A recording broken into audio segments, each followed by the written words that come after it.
Welcome to Proclaim, a presentation of the Catholic Diocese of Alexandria. Join us as we journey together through the Scriptures revealed to us by God. Welcome to Proclaim.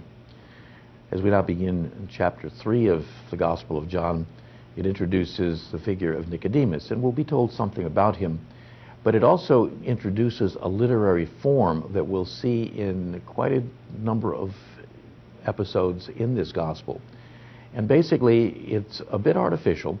It often starts with either a question that is presented, followed by at least a brief but somewhat mysterious answer, often then with a further question, and then in answer to that, a much greater clarification, and it's almost a monologue. It's almost as though the other person or persons who might have asked the questions aren't even in the scene anymore. And so the author uses this as a way of bringing Jesus' teaching in a very interesting way, very, very different than what we find in Matthew, Mark, and Luke. Again, I say that so often because it's such an obvious fact as we study the Gospel of John.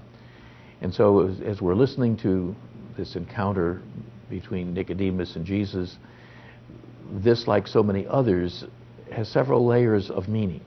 That there is the story itself, of course, but the author also wants us to see it in a more symbolic way, that perhaps Nicodemus does personify someone who at least is questioning and yet never really seems to grasp the answer, at least not at this point, and that's often the case.